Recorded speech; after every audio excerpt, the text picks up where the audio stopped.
On the morning of February 28th, 2026, a strike hit a compound in downtown Tehran that changed the entire shape of this war before most of the world had even finished its coffee, and before most governments outside Israel and the United States had any advance indication anything of this scale was coming. By that evening, Israeli and American officials were confirming something that had not happened to any sitting head of a major state in living memory. Iran's supreme leader was dead, and so were several of the men who commanded his military. Ask yourself this before we go any further.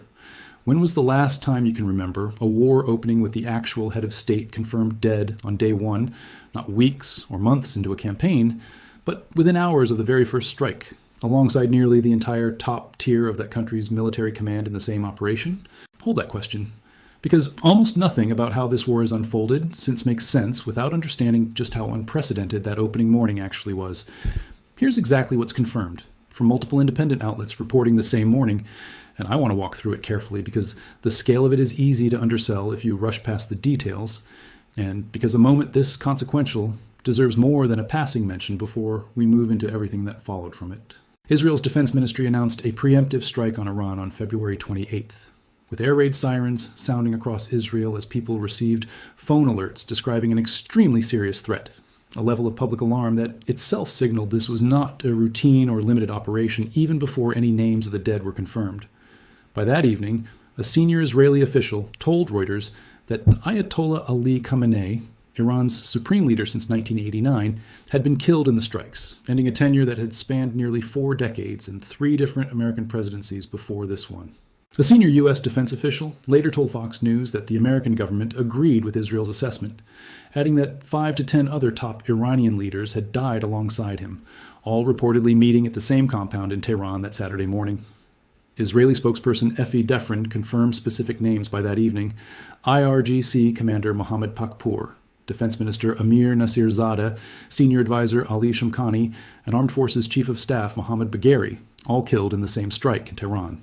Sit with that list of names for a second, because it isn't a partial hit on a military target, and it isn't the kind of loss any government, however well prepared, can absorb without real institutional strain.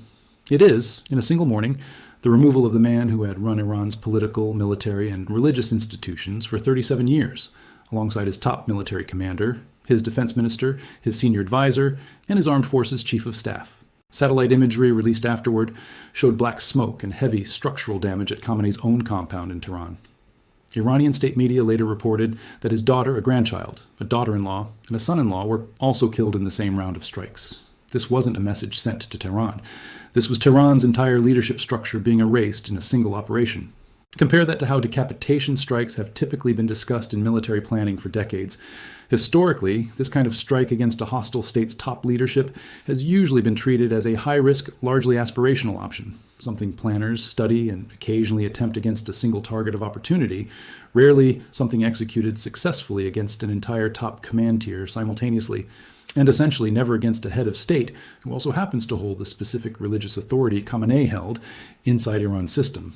The fact that this happened at all, confirmed within hours by intelligence agencies on both the Israeli and American sides independently, tells you the operational planning behind it had been in preparation for a considerable period before that Saturday morning, waiting for the right moment to execute against a target set that dense and that time-sensitive. President Trump's own statement that day left very little room for ambiguity about what the goal actually was. He called Khamenei one of the most evil people in history and said the country had, in his words, in only one day, been very much destroyed and even obliterated, adding that the heavy and pinpoint bombing would continue uninterrupted throughout the week, or as long as necessary. Read that phrasing carefully, because it matters for everything that follows in this war. This wasn't framed as retaliation for one incident. It was framed, from the very first hours, as the opening move in a campaign meant to force capitulation, not simply degrade a weapons program. Tehran's response came within hours, and it tells you how catastrophic this moment actually was from Iran's side. Iranian President Masoud Pezeshkian said in a statement on state media that Khamenei had been killed, in his words, at the hands of the most wicked villains in the world, and called the strike a declaration of open war on Muslims, especially Shiites, everywhere. Notice that Pezeshkian, as president, occupies a different office entirely from the supreme leader, a distinction that matters here because it shows the war's opening strike didn't wipe out Iran's entire government structure, only its top clerical and military command. The presidency, a separate elected office with its own separate lines of communication and authority, survived intact and was immediately available to issue a public response within the same day, which is part of why Iran's government didn't visibly collapse into total silence even in its most chaotic opening hours. The IRGC put out its own statement within hours, promising what it called the most intense offensive operation in the history of the armed forces of the Islamic Republic of Iran, aimed at Israel and what it called American terrorist bases, though the specific targets were not named at the time. Iran did retaliate quickly. Explosions were reported in Manama, Bahrain, tied to missile impacts, and a missile attack reportedly struck the service center of the U.S. Fifth Fleet there. Iran had, within the same news cycle that confirmed its supreme leader's death, already begun striking back at American and Allied positions across the Gulf, a response time that on its own undercuts any theory that the February 28th strike had achieved true operational paralysis, even in its first few hours. Here's a detail worth pausing on because it shows how completely unprepared Iran's own institutions were for a decapitation strike at this scale, even with the presidency and the IRGC both still functioning. The government declared 40 days of national mourning for Khamenei. And almost immediately, Iran found itself inside what's now referred to as a leadership crisis, an unprecedented succession emergency triggered by the sudden death of more than 40 Iranian officials in that single wave of strikes, not just the 5 names confirmed at the top. An interim leadership council was formed the very next day, a stopgap measure for a government that, by design, had never actually planned for its supreme leader and his entire top command structure to disappear on the same morning, regardless of how resilient its lower-level institutions like the presidency and the IRGC's chain of command proved to be in the immediate aftermath. That succession question didn't stay unresolved for long, and the answer itself is almost as remarkable as the strike that created the vacancy. Iran moved through what's now documented as the 2026 Iranian Supreme Leader election, and the outcome was Mojtaba Khamenei, Ali Khamenei's own son, succeeding his father as Supreme Leader of the Islamic Republic. Think about what that means for a system that has spent decades explicitly rejecting the idea of hereditary rule as a relic of the monarchy it overthrew in 1979. The country's most powerful religious and political office, in the exact moment it was violently vacated, ended up passing from father to son anyway, inside a system that had always insisted it could never work that way. Consider what that succession actually required to happen as fast as it did. Formally, the Office of Supreme Leader is meant to pass through the Assembly of Experts, a clerical body tasked with selecting a successor based on religious credentials and political standing rather than bloodline, precisely to avoid the appearance of a monarchy reborn inside a revolutionary republic. For that same body to arrive at the assassinated leader's own son within weeks of his death, while the country was simultaneously under sustained military attack and managing a leadership crisis affecting more than 40 officials at once, tells you either that Mojtaba Khamenei's position inside the regime's power structure was already effectively secured well before his father's death, something widely speculated about for years beforehand, or that the crisis itself left the assembly with too little functioning alternative infrastructure to conduct a genuinely open selection process under wartime conditions. Either explanation points to the same underlying reality. The institution built to prevent exactly this kind of dynastic outcome produced it anyway, the first time it was actually tested under real pressure. And the son inherited more than just a title. He inherited an active war, a country under blockade, a population split between mourning and quiet celebration, and a demand from the American president for his father's entire system to surrender unconditionally, all within his first weeks in the role his father held for 37 years. There is no honeymoon period available to a supreme leader who takes office this way, no gradual consolidation of authority before the first real test of his command arrives. Mojtaba Khamenei's leadership has been under live fire, literally and politically, from the very first day he held the position. Now here's where the story of Tehran specifically, not just the war generally, becomes its own thread worth pulling on. This capital did not take one hit and go quiet. Within days, explosions were rocking the city again, with a U.S. official warning that what officials called the biggest bombing of the entire war was still coming. Plumes of dark smoke were reported rising over the Iranian capital on March 3rd, then again on March 6th and 7th, with Tehran firing missiles back at Israel each time in direct retaliation. That warning about a bigger bombing still to come, delivered while the city was already burning from the opening strike, tells you something important about how this campaign was actually being run. This wasn't one decisive blow followed by negotiation. It was the first of what its own planners were openly describing in advance as an escalating sequence, each wave bigger than the last, with the capital itself positioned as the recurring stage for that escalation rather than a one-time target that had already absorbed its worst night. By that point in the war, President Trump had already said publicly that he would not negotiate with Iran without what he called its unconditional surrender. That phrase is doing enormous work in this story because unconditional surrender is not a phrase used lightly in modern great power diplomacy. It's the language most associated with the closing days of the Second World War, demanded of governments that had already been militarily broken beyond any capacity to negotiate terms. Using that same language here, against a government whose leader had just been killed but whose armed forces, proxy networks, and missile arsenal were still very much intact and actively firing back at Israel and at Gulf targets within hours, set an extraordinarily high bar for what would actually count as this war ending. It's the specific demand that a government give up entirely, on terms it has no say in shaping, offered at a moment when Iran had, if anything, just demonstrated it could still retaliate immediately, even after losing its entire top leadership tier in a single morning. Here's something genuinely difficult to sit with, and I want to be careful and precise about exactly what's known here, because the claim is serious and the confirmation behind it is limited. Iranian officials said that one of the strikes during this period killed over 100 girls at an elementary school located near a military base. That claim, as reported, came from Iran's own side and was noted in coverage without independent international verification of the specific number or circumstances at the time it was reported. I'm not going to tell you that claim is confirmed fact, because it hasn't been independently verified to that standard in the sourcing available, and I'm also not going to wave it away, because if any part of it is accurate, it represents an atrocity that deserves to be taken seriously rather than buried under louder headlines about generals and missile systems. Think about why a claim like this is so difficult to responsibly report on in real time during an active war from outside the country where it supposedly happened. Independent journalists and international investigators do not have free, unrestricted access to conduct their own verification inside Iran during active hostilities. That means a claim this serious can sit unresolved for weeks or months, neither confirmed by outside observers nor convincingly disproven, precisely during the window when public attention and potential accountability would matter most. That's not a reason to report it as settled fact. It's also not a reason to treat it as though it doesn't matter simply because it can't yet be independently confirmed. This is exactly the kind of claim that responsible coverage has to hold at arm's length, neither dismissed nor treated as settled, until independent investigation actually happens, however long that takes, and however uncomfortable that uncertainty is to sit inside. So how does a war that opens with the assassination of a head of state and a public American demand for unconditional surrender not simply end within days? Here's the honest answer. Because removing a government's leadership does not automatically remove its capacity or its will to keep fighting. And this war is the clearest possible demonstration of that gap.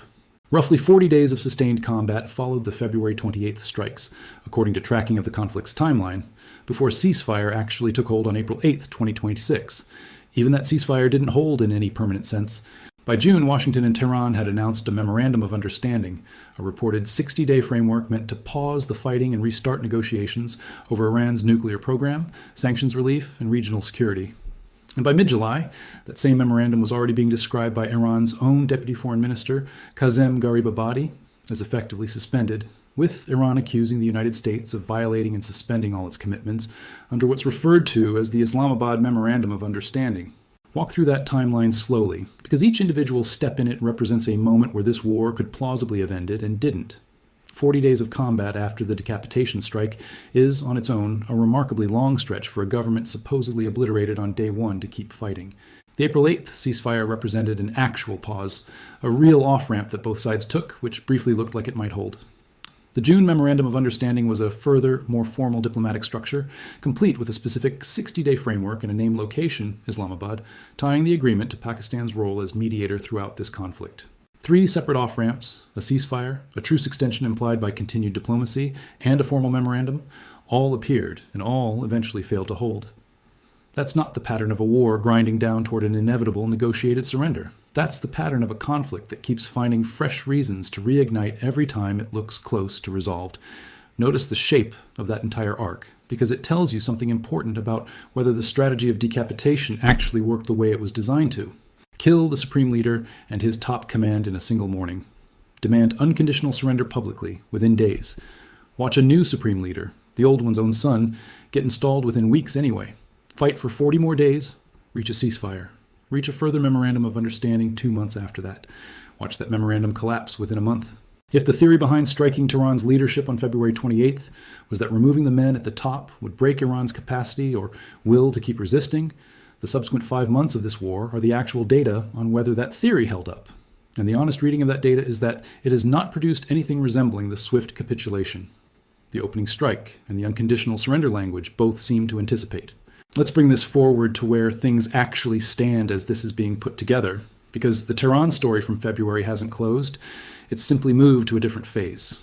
Iran's own health ministry said at least 50 people have been killed and more than 500 injured in strikes carried out by the United States just in the month of July alone.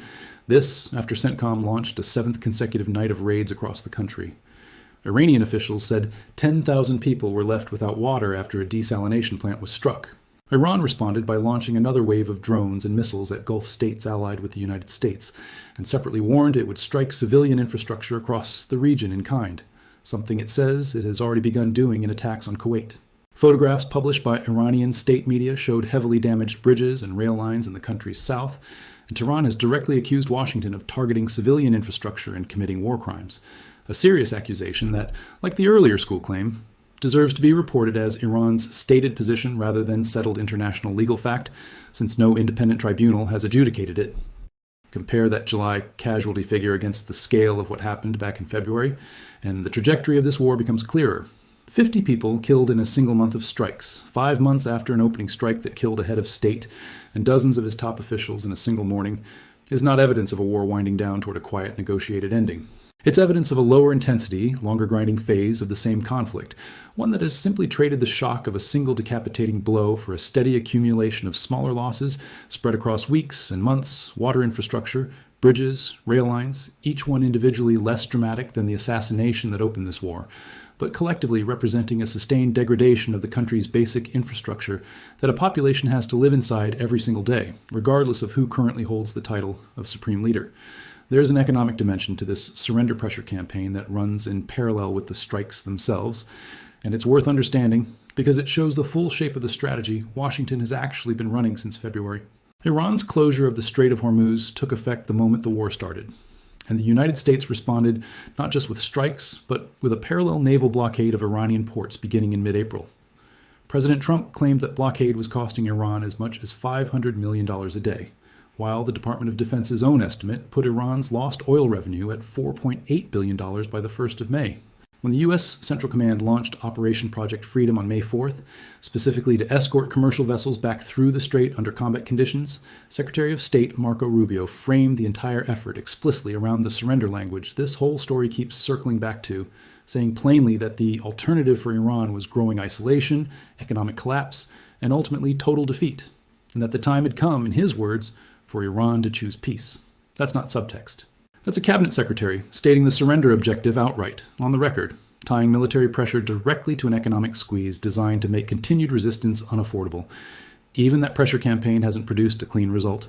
Project Freedom itself was paused after less than 48 hours, following diplomatic appeals from Pakistan's prime minister, who has served as a mediator between Washington and Tehran, and Saudi Arabia's crown prince, partly because commercial ship owners and insurers remain deeply apprehensive about actually sailing through an active war zone, regardless of what escort protection the U.S. Navy offered.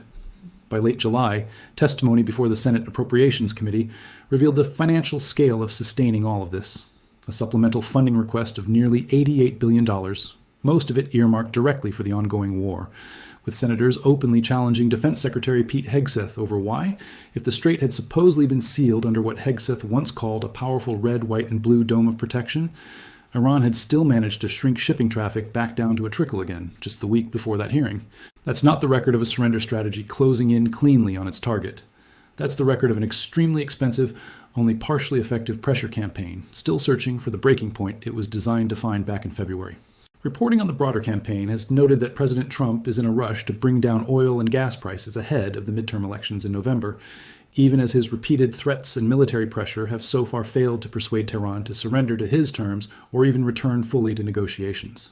That's a real tension sitting underneath the entire strategy.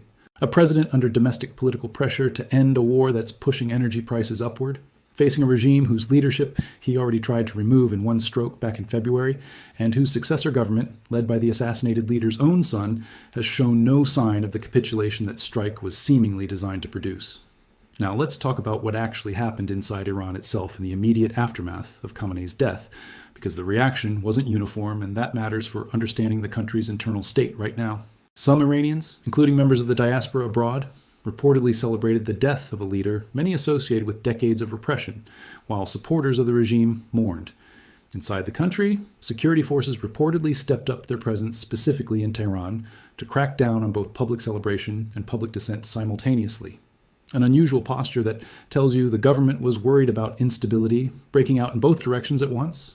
People cheering the death of their own head of state in the streets, and separately, people using the same moment of visible weakness to push back against the regime itself. A government that has to police both celebration and protest with equal intensity in its own capital is a government that has lost a significant amount of certainty about where its own population actually stands. Think about what it actually takes for a government to reach that posture. Deploying security forces against both jubilation and dissent in the same city on the same days. It means the regime's own internal intelligence could not confidently predict which reaction would dominate, celebration or protest, and had to prepare for both simultaneously rather than one clearly anticipated response. That kind of uncertainty about your own population's mood, in the days immediately following the death of the man who had led that population for 37 years, is itself a form of vulnerability no strike footage or casualty count fully captures. It's harder to quantify than a destroyed radar site or a downed aircraft, but it may ultimately matter more for whether a government like this one survives a war built explicitly around forcing its collapse. Here's the strategic question worth sitting with as this story keeps unfolding, because it's really the central question of this entire war, rather than just this one episode. Regime decapitation strikes, killing the people at the top of a hostile government in the hope that the system collapses or capitulates without them, have a long and genuinely mixed track record throughout history. Sometimes, removing a leader does create the chaos and paralysis an attacker is hoping for, particularly in systems built entirely around one irreplaceable individual's personal authority, with no real institutional structure underneath, capable of continuing to function once that person is gone. Just as often, though, especially in systems built around an ideology or an institution rather than a single irreplaceable individual, a successor simply steps into the vacant role. The institution reasserts itself, and the war continues on largely the same terms, just with new names attached to the same offices. Iran's system was actually built deliberately to survive exactly this scenario, which is part of why the February 28th strike didn't produce the kind of immediate collapse the initial rhetoric seemed to anticipate. The office of Supreme Leader itself was designed from the founding of the Islamic Republic to outlast any single occupant, with a formal succession mechanism running through an assembly of experts, specifically so the state wouldn't simply dissolve the moment one man died, whether from old age, illness, or in this case, an airstrike.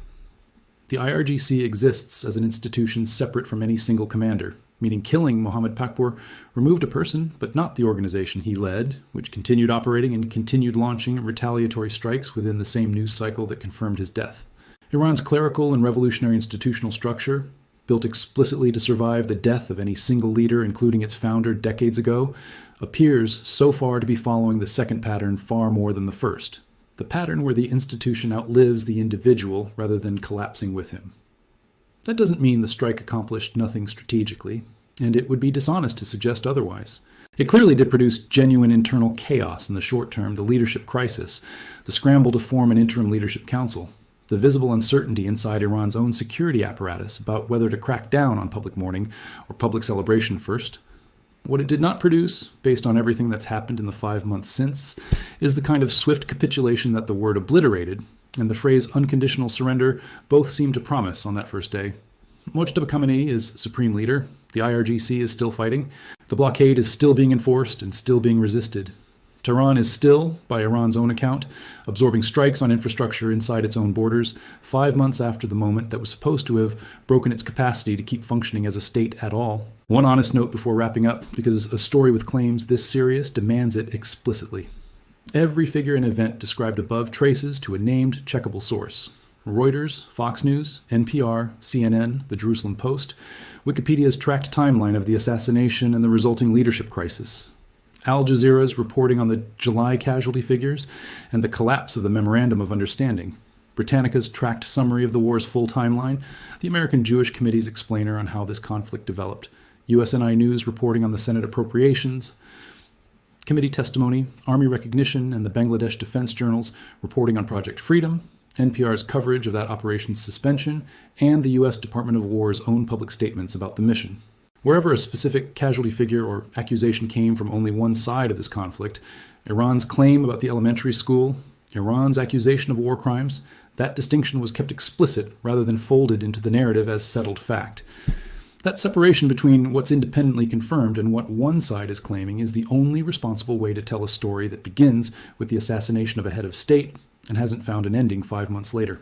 It's also worth being honest about what remains genuinely uncertain here, rather than presenting any of this as a fully settled verdict, since a story this consequential deserves that caveat stated plainly rather than implied. Whether Mojtaba Khamenei's succession represents a genuinely stable continuation of the Islamic Republic's institutions, or a fragile placeholder arrangement that could still unravel if the war grinds on much longer, is not something the evidence above can answer definitively. Whether Iran's leadership is quietly closer to accepting some version of the terms Washington has demanded than its public statements suggest, or whether the suspended memorandum genuinely reflects a hardening of Tehran's position, is likewise something outside what's been independently confirmed so far. What can be said with confidence is only what's actually been documented. A head of state killed on day one, a demand for total surrender issued almost immediately afterward, a son inheriting his father's title within weeks, and 5 months of continued fighting, casualties, and diplomatic collapse that have not yet produced the ending either side publicly committed to back in February. What actually happened in Tehran on February 28th was not a symbolic message. It was the removal of an entire government's top leadership in a single morning, followed by a public demand for total surrender, followed by 5 months of a war that has continued anyway, under a new supreme leader who inherited the job from his own assassinated father, in a country still absorbing strikes on its water supply, its bridges, and its rail lines as this is being written. Whether that adds up to Iran being pushed toward eventual surrender, or whether it describes a government proving it can keep functioning and fighting no matter how high up the strikes reach, is genuinely still being decided night by night in the exact city where this entire chapter of the war began. Thank you for watching this all the way through and for taking the sourcing seriously alongside it. A story that opens with the death of a head of state and still hasn't found its ending 5 months later deserves exactly that kind of care, not a rushed verdict either way.